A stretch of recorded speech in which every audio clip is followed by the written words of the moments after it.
Bismillahirrahmanirrahim. Assalamu alaikum class 5. How are you all? This is your science period and today we are going to study unit number 4. So students, open your books. Open page number 37. Invertebrates. So बेटा आज की class में हम invertebrates के बारे में discuss करेंगे. Okay Invertebrates हमारी जो वर्ल्ड है, हमारा प्लैनेट अर्थ जो है, उस पर वर्टिब्रेट्स जो हैं वो कम हैं और इनवर्टिब्रेट्स ज़्यादा हैं. इनवर्टिब्रेट्स वर्टिब्रेट्स से भी ज़्यादा हैं. इनवर्टिब्रेट्स ऐसे एनिमल्स को कहते हैं जिनकी बैकबोन नहीं होती, और इनवर्टिब्रेट्स एक सारे सेम नहीं होते, बल्कि सबका स्ट्रक्चर दूसरे इनवर्टिब्रेट्स से डिफ़र करता है. इसीलिए स्ट्रक्चरल वाइज इनको डिवाइड कर दिया गया है.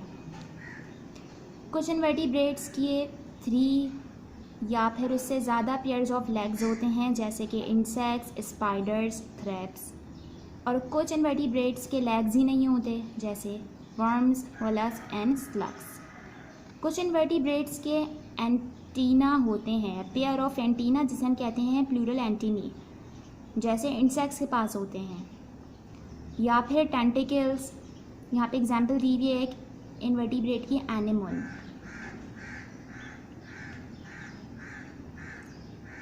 वाइल अदर डू नॉट, जैसे स्टारफिश. ये सी एनिमल है ना, एनीमोन एंड स्टारफिश. एनीमोन के पास टेंटिकल्स होते हैं लेकिन स्टारफिश के पास नहीं होते. कुछ इनवर्टिब्रेट्स की बॉडीज़ जो हैं वो बहुत सॉफ्ट होती हैं, जैसे कि जेलीफिश. और कुछ ऐसे इनवर्टिब्रेट्स हैं जिनकी सॉफ्ट बॉडीज़ होती हैं लेकिन उनके ऊपर एक हार्ड कवरिंग होती है, जिसे कहते हैं एक्सोस्केलेटन. जैसे स्नेल और लेडी बर्ड के पास एक्सोस्केलेटन होता है जो उनकी सॉफ्ट बॉडीज़ को कवर कर रहा होता है. तो आपने देखा इतनी सारी जो है वो वेरिएशन है, इतने सारे इनवर्टिब्रेट्स होते हैं. कुछ के पास कुछ स्ट्रक्चर है, कुछ के पास कुछ स्ट्रक्चर नहीं है, कुछ के पास यूनिक स्ट्रक्चर्स हैं. ये देखिए यहाँ पे कुछ इनवर्टिब्रेट्स की यहाँ पे आपको पिक्चर्स गिवन है. Spider, slug, centipede. इसके बहुत सारे पेयर ऑफ लेग्स होते हैं, अबाउट 100 पेयर्स ऑफ लेग्स होते हैं सेंटीपीड के पास. ये देखिए एंट, स्नेल, इसका ये देखिए एक्सोस्केलेटन लगा हुआ है ऊपर. और ये रही लेडी बर्ड, इसके ऊपर भी एक्सोस्केलेटन होता है जो इनकी सॉफ्ट बॉडी को प्रोटेक्ट कर रहा होता है. स्लग के पास तो कोई पेयर ऑफ लेग ही नहीं होते. स्पाइडर के पास होते हैं पेयर ऑफ लेग. ये देखिए 4 पेयर ऑफ लेग हैं स्पाइडर के पास. और एंट के पास 3 पेयर ऑफ लेग होते हैं और पेयर ऑफ एंटीना भी होता है. ये देखिए 2 एंटीनास. डिड यू नो बेटा, यहाँ पे देखिए एक अमेजिंग फैक्ट है. यहाँ पे आपको लॉन्गेस्ट वर्म के बारे में और स्मॉलेस्ट वर्म के बारे में बताया हुआ है. One of the longest known animals is the bootlace worm. और कितना बड़ा होता है bootlace worm? About 55 meters long. और जब बूटलेस वर्म होता है, इसका म्यूकस हाईली टॉक्सिक होता है. देखिए यहाँ पे बूटलेस वर्म की पिक्चर गिवन है आपको. ये 55 मीटर लॉन्ग होता है, इतना बड़ा worm. The world's smallest worm are called nematodes. हमारी वर्ल्ड में जो सबसे ज़्यादा स्मॉलेस्ट वर्म होते हैं उन्हें कहते हैं नीमाटोड्स. और इनकी लेंथ जो है ये 20 to 30 जी, इनकी लेंथ इतनी छोटी होती है कि अगर 20 to 30 ऑफ दैम एक जगह लाए हुए हो एंड टू एंड, तो ये एक कॉइन की थिकनेस को बना लेंगे. ये देखिए जैसे कि यहाँ पे एक कॉइन की पिक्चर गिवन है. 20 to 30 नीमाटोड्स को इस तरह से लाए कर दिया जाए ना, तो इस कॉइन जितनी थिकनेस बनाएंगे. इतने छोटे होते हैं नीमाटोड्स, है ना. कितनी अमेजिंग फैक्ट. अल्लाह ताला ने कैसे डिज़ाइन किया है. कितना बड़ा वर्म और ये कितना छोटा वर्म के सबको एक साथ एक जगह लाए करें तो एक कॉइन की थिकनेस बनेगी. वर्म्स, बहुत सारी डिफरेंट काइंड के वर्म्स होते हैं. वर्म्स की जो बॉडीज़ होती हैं लॉन्ग होती हैं, ट्यूब लाइक होती हैं, और उनके कोई भी आर्म्स या लेग्स नहीं होते. कुछ वर्म्स इतने छोटे होते हैं कि हम उन्हें अपनी आइज़ से देख नहीं सकते. उन्हें देखने के लिए हमें माइक्रोस्कोप यूज़ करना पड़ेगा. और कुछ वर्म्स बहुत बड़े होते हैं जो हम देख भी सकते हैं अपनी आइज़ से. कुछ वर्म्स जो है वो इन्फेक्शंस कॉज करते हैं, और कुछ वर्म्स जो है वो पैरासाइट्स होते हैं. पैरासाइट्स होते हैं तो वो बॉडीज़ में रहते हैं या फिर बॉडीज़ के ऊपर रहते हैं दूसरे एनिमल्स की. वर्म के डिफरेंट हैबिटेट्स होते हैं, इनका मोड ऑफ लिविंग डिफरेंट होता है. कुछ वर्म्स पानी में रहते हैं, सी वाटर में या फिर फ्रेश वाटर में, और कुछ वर्म्स जो हैं वो लैंड पे रहते हैं, बरो के अंदर, ज़मीन को, लैंड को डिग करके बरो बनाते हैं और फिर ज़मीन के अंदर रहते हैं। कुछ वर्म्स जैसे अर्थ वर्म जो कि ज़मीन में रहता है डिगिंग करके बरो बना के, वो हमारे लिए यूज़फुल है क्योंकि जो अर्थ वर्म होता है वो सॉइल को एनरिच कर रहा होता है। अब कैसे एनरिच कर रहा होता है अर्थ वर्म सॉइल को?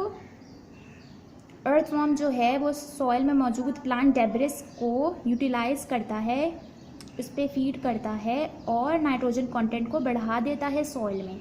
और आप सबको पता है ना कि नाइट्रोजन रिक्वायर होती है अच्छे प्लांट ग्रोथ में, तो इस तरीके से सॉइल फर्टिलिटी को इंक्रीज़ करता है। और अर्थवर्म ज़मीन में टनल्स बना के, बरोज बना के रहता है, तो इस तरीके से जिस एरिया में अर्थवर्म्स होते हैं उस जगह सॉइल ड्रेनेज भी प्रॉपर होती है, तो सॉइल इनरिच होती है।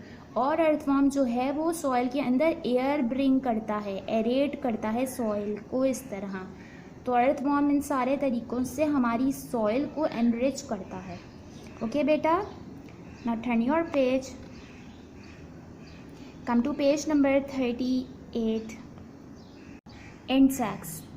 इंसेक्ट्स की बॉडीज़ में सेक्शंस होते हैं। जो एडल्ट इंसेक्ट होता है उसकी बॉडी 3 पार्ट्स में डिवाइड हुई हुई होती है।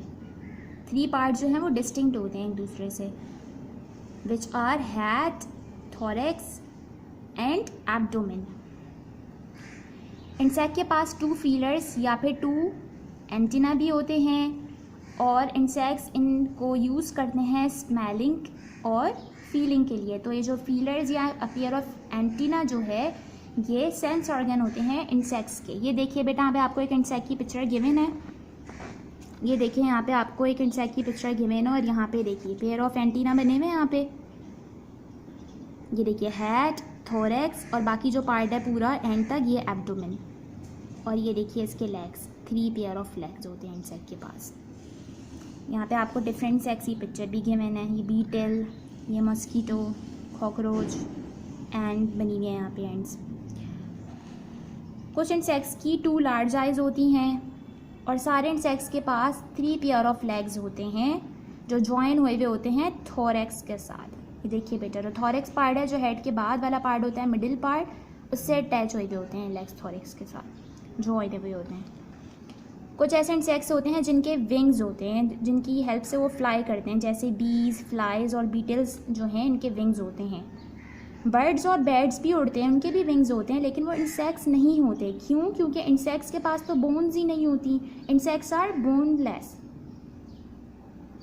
इनके पास बोन्स तो नहीं होती, लेकिन इनकी बॉडी को एक हार्ड कवरिंग में कवर किया हुआ होता है जिसे कहते हैं काइटिन। ये देखिए इंसेक्ट्स की पिक्चर्स हैं जो उड़ सकते हैं, जिनके पास विंग्स होते हैं। देखिए जैसे हनी बी है, हाउस फ्लाई है, और यहाँ पे आपको बीटल की भी पिक्चर दी है मैंने। फ्रेंड और एनिमी। अब हम ये डिस्कस करेंगे कि इंसेक्ट हमारे फ्रेंड हैं या फिर एनिमी हैं। बहुत सारे इंसेक्ट्स को पेस्ट कंसिडर किया जाता है क्योंकि वो डिस्ट्रॉय कर देते हैं लीव्स को, फ्रूट्स को, वेजिटेबल्स को। कुछ ऐसे इंसेक्ट्स होते हैं जो डिजीज़ कॉजिंग होते हैं, जिनसे डिजीज़ होती है, जैसे मॉस्किटो, फ्लाइज, ये डिजीज़ कैरियर होते हैं। आपने भी सुना होगा ना कि मॉस्किटो बाइट से मलेरिया हो गया, या फ्लाइज जो हैं वो जर्म कैरी करती हैं, तो हमें अपना फूड कवर्ड रखना चाहिए। कुछ ऐसे इंसेक्ट्स होते हैं जो हमारे लिए यूज़फुल हैं। देखिए बेटा, आपको यहाँ 2 पिक्चर्स गिवन है, हनी बी एंड सिल्कवर्म। क्या करती है honey bee? Very good, Honey बनाती है। कैसे बनाती है हनी? डिफरेंट फ्लावर्स से नेक्टर सक करती है और फिर अपने हाइव में चली जाती है, बी हाइव में। वहाँ पे हनी की प्रिपरेशन होती है और फिर हम वो हनी लेते हैं, यूज़ करते हैं हनी को। हनी कितना यूज़फुल है ना हमारे लिए हेल्थ पॉइंट ऑफ व्यू से। और सिल्कवर्म कैसे बनाते हैं? सिल्कवर्म क्या बनाते हैं, कैसे बनाते हैं सिल्क? जी, इनका जो सलाइवा होता है उससे थ्रेड बनता है, जिससे फिर सिल्क बनाई जाती है। तो ये भी हमारे लिए यूज़फुल है। कुछ ऐसे इंसेक्ट्स होते हैं जिन्हें कहते हैं सोशल इंसेक्ट्स। इन्हें सोशल इंसेक्ट्स क्यों कहते हैं? क्योंकि ये सब बहुत सारे ग्रुप्स में साथ में रहते हैं, जिसे हम कहते हैं कॉलोनीज़। और एक कॉलोनी के अंदर 100 या फिर थाउजेंड्स ऑफ इंसेक्ट्स भी हो सकते हैं। तो ऐसे इंसेक्ट्स को हम कहते हैं सोशल इंसेक्ट्स। सो बेटा, you have to read page number 37 and 38। आपको इसकी थॉरो रीडिंग करनी है। Okay students, okay students, take care, अल्लाह हाफिज़।